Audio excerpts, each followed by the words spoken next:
नमस्कार दोस्तों, कैसे हैं। मैं आपका दोस्त भवानी शंकर बटोही।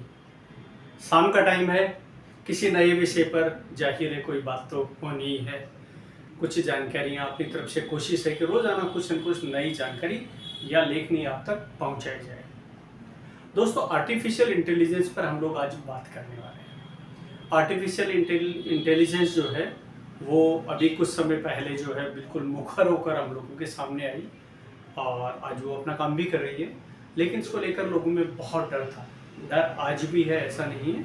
लेकिन आर्टिफिशियल इंटेलिजेंस की आपको थोड़ी बहुत कुछ बातें आपको मैं बताना चाहूँगा। आर्टिफिशियल इंटेलिजेंस को लेके जो अपने बिग बी अमिताभ बच्चन साहब जो हैं, उनकी आवाज़ से एआई ने उनकी तस्वीर बनाई।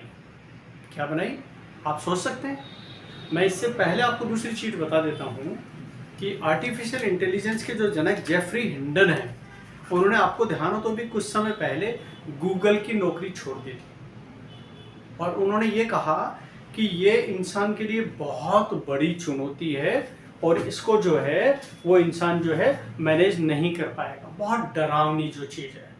साथ में उन्होंने ये भी कहा कि मैं नहीं बनाता तो कोई और बनाता। आर्टिफिशियल इंटेलिजेंस को तो आना ही था, लेकिन उनके जो जनक हैं जिन्होंने इनको बनाया, वो खुद तक भी इसको लेकर बहुत डर है और संशय के अंदर है। जैसा कि मैं बता रहा था कि अमिताभ बच्चन साहब जो हैं, उनकी आवाज़ से एआई ने जो है उनकी तस्वीर बना दी। सोचो दोस्तों, केवल आवाज़ से तस्वीर बना दी है ना।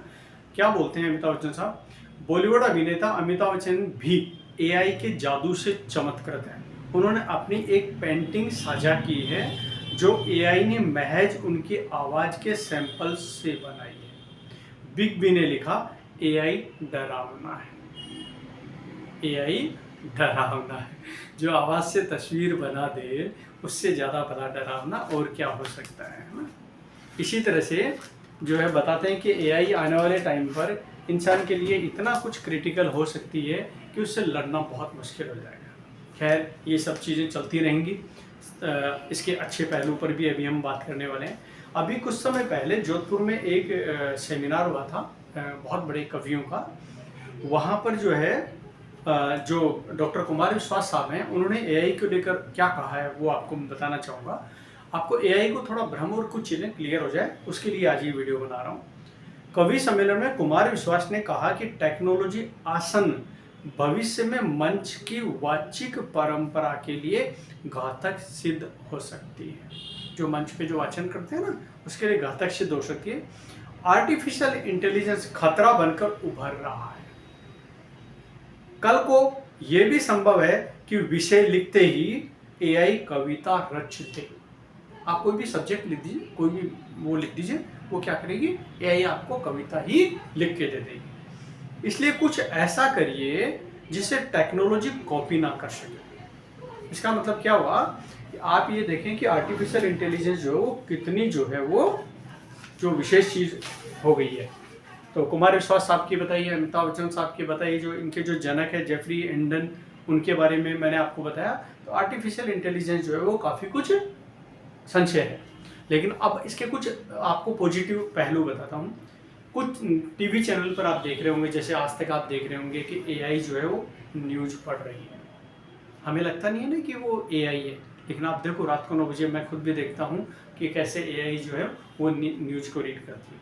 इसी तरह दोस्तों, G20 का जो अभी इस समय जो आज और कल जो चल रहा है न्यू दिल्ली के अंदर, जो पूरे विश्व का G20 का जो सम्मेलन चल रहा है, उसके होटल के जो वेलकम है वो भी एआई कर रही है। जो फॉरेन जो हमारे गेस्ट आए हुए हैं, जो भी आए हुए हैं उनके लिए, तो आप देखें कि एआई ने कितनी कुछ एंट्री जो है वो बना ली है। तो इसके जाहिर है कि इसका कहीं बिल्कुल बहुत पॉजिटिव एस्पेक्ट भी है। अब इसके साथ आपको एक चीज़ और बता देता हूँ एआई के लिए। आपको ध्यान हो तो रिलायंस और टाटा ने एनवीडिया के साथ में एक टाई अप किया है। एनवीडिया जो है वो चिप, बहुत मानी हुई चिप कंपनी है और उसके साथ रिलायंस और टाटा ने टाई अप किए। बहुत सारी भाषाओं के अंदर इसकी टेक्नोलॉजी को जो है वो काम में लिया जाएगा।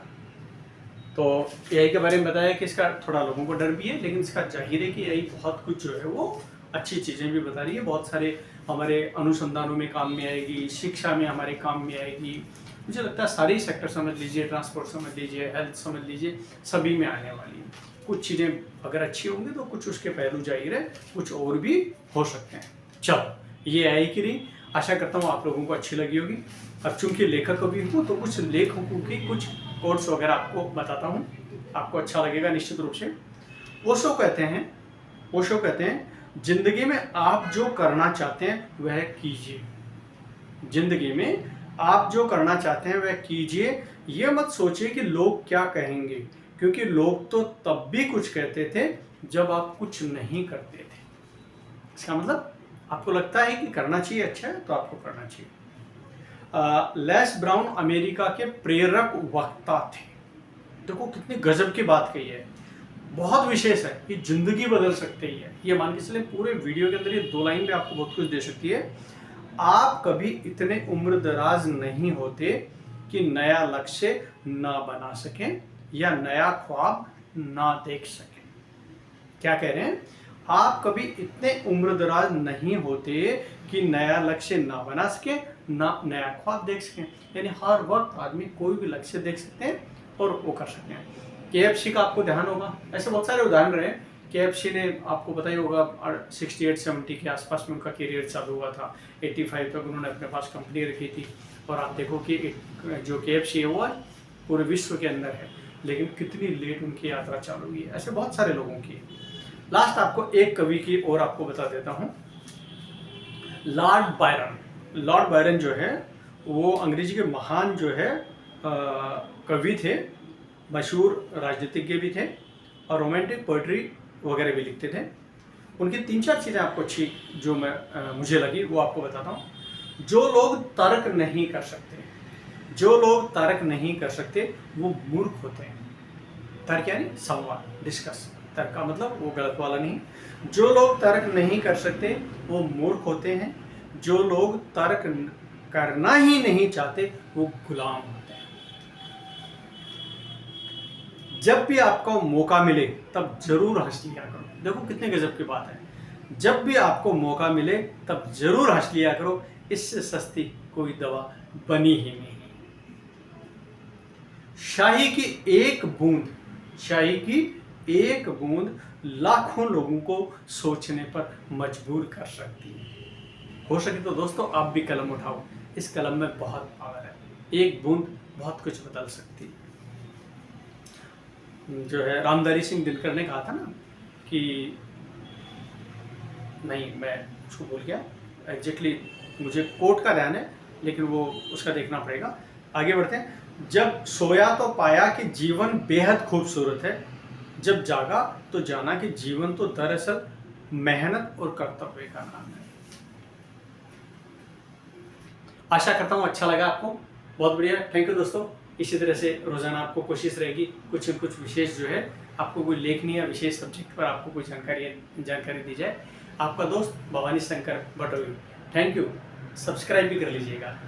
Thank you.